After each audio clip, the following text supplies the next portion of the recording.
नागपूर जिल्ह्यातील पारशिवनी तालुक्यातील सरोदी टोळी येथे शेतीच्या वादातून एका 42 वर्षीय व्यक्तीचा जीव धोक्यात गेला आहे। कारने धडक देऊन तलवारीने प्राणघातक हल्ला करणाऱ्या आरोपीला पोलिसांनी अटक केली असून शस्त्र आणि वाहन जप्त करण्यात आले आहेत। पाहूया या प्रकरणाचा सविस्तर। नागपूर जिल्ह्यातील पारशिवनी पोलीस ठाण्याअंतर्गत येणाऱ्या सरोदी टोळी गावात मंगळवारी संध्याकाळी हा धक्कादायक प्रकार घडलाय। मृत व्यक्ती हे 42 वर्षीय लालू एकनाथ आहेत।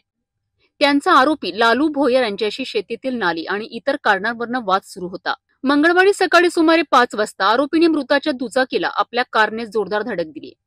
इतक्यावरच न थांबता आरोपीने पारशिवनी ग्रामीण रुग्णालयासमोर तलवारीने मृतावर हल्ला केला। गंभीर जखमी अवस्थेत लालू एकनाथ यांना पारशिवनी ग्रामीण रुग्णालयात दाखल करण्यात आले। मात्र प्रकृती गंभीर असल्यामुळे त्यांना नागपूरमधील एका खासगी रुग्णालयात हलविण्यात आले। तेथे उपचारादरम्यान त्यांचा मृत्यू झाला। या प्रकरणात पारशिवनी पोलिसांनी तात्काळ कारवाई करत आरोपीला अटक केली असून हत्येसाठी वापरलेली कार आणि तलवार जप्त केली आहे। पुढील तपास पारशिवनी पोलीस करीत आहेत। शेतीच्या वादातून इतक्या मोठ्या प्रमाणात हिंसक घटना घडणे ही चिंतेची बाब आहे। आरोपीला अटक झाली असली तरी एका कुटुंबाचा कर्ता व्यक्ती गमावला गेला आहे। पोलिसांनी कठोर तपास करून न्याय मिळवून देण्याची मागणी स्थानिकांकडून होत आहे।